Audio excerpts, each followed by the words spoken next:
Bonjour à tous, je vais donner dans cette vidéo la correction d'un exercice sur la dimension d'un sous-espace vectoriel. Je rappelle que la dimension d'un sous-espace vectoriel, c'est le cardinal d'une base dans cet sous-espace vectoriel. L'énoncé, soit E et F, les ensembles de R au cube définis par E, c'est le vecteur de 1, 2, 0, et F, c'est l'ensemble des triplés x, y, z dans R au cube, tels que y égale 2x et z égale 3x. La première question, montrer que F est un sous-espace vectoriel de R au cube et donner une base de F. Donc, je rappelle que F, elle est donnée par l'ensemble suivant, donc c'est l'ensemble des triplés dans R au cube, tels que y égale 2x et z égale 3x.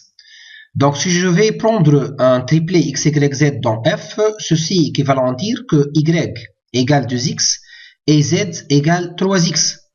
Et donc, le triplet x, y, z n'est autre que x, 2x, 3x. Et donc, ça, c'est en remplaçant y par 2x et z par 3x. C'est-à-dire x fois 1, 2, 3.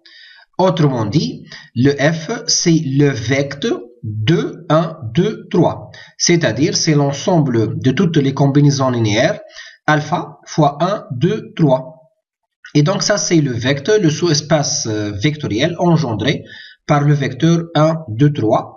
Et donc, f est un sous-espace vectoriel de R au cube. La famille 1, 2, 3 maintenant forme une base de f puisqu'elle est libre et génératrice.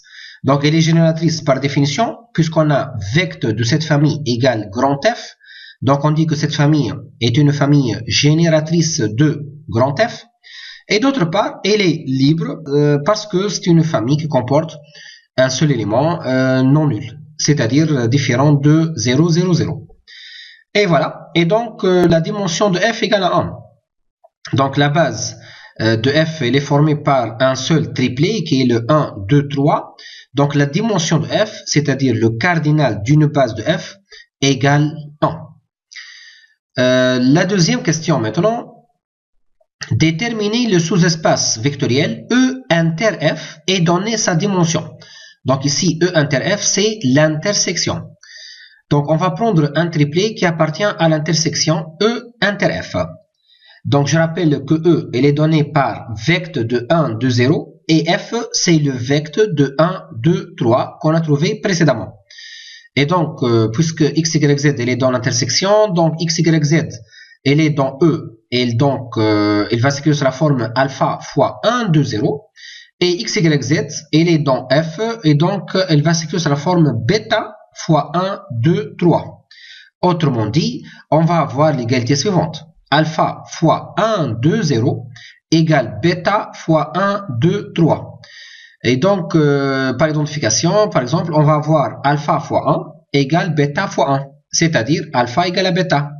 La deuxième composante, alpha fois 2 égale bêta fois 2, c'est-à-dire 2 alpha égale 2 bêta. Et pour la troisième composante, alpha fois 0 égale bêta fois 3, c'est-à-dire 0 égale 3 bêta. Et donc, le bêta égale à 0, et donc alpha aussi égale à 0. Et donc, on aura clairement que alpha égale bêta égale 0. C'est-à-dire, le triplet x, y, z, c'est le 0, 0, 0. C'est-à-dire, c'est le 0 de R au cube.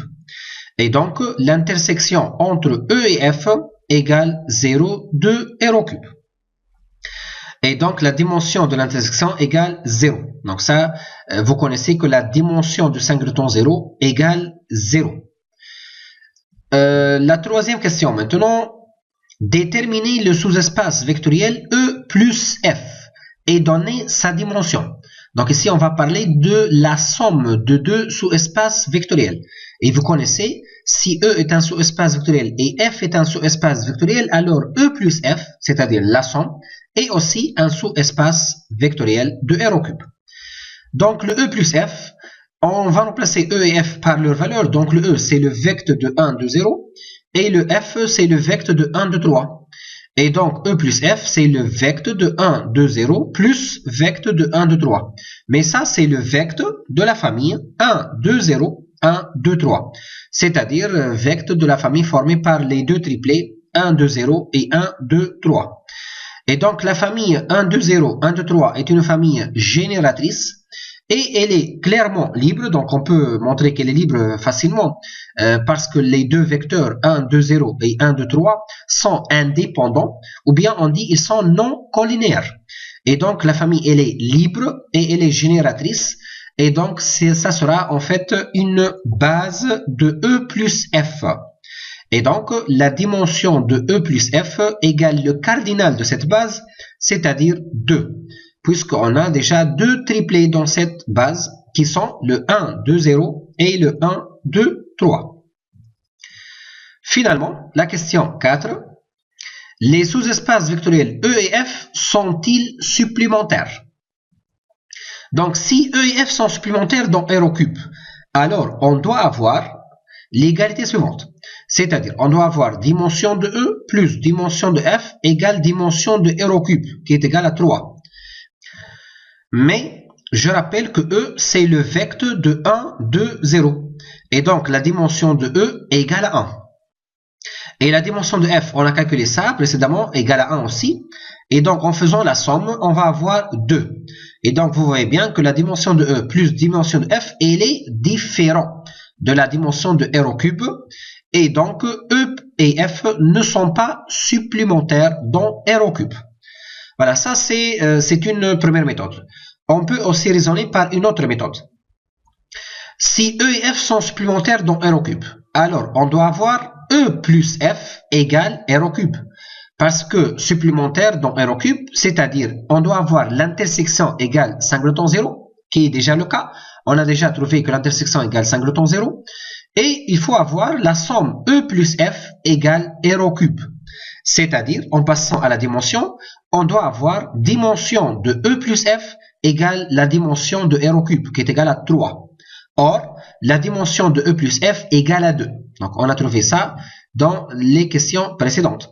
Et donc, vous voyez bien que la dimension de E plus F, elle est différente de 3, c'est-à-dire E plus F, elle est différente de R au cube. Alors, E et F ne sont pas supplémentaires dans R au cube. Voilà à la fin. Je vous remercie pour votre attention et j'espère que le contenu a été bien clair.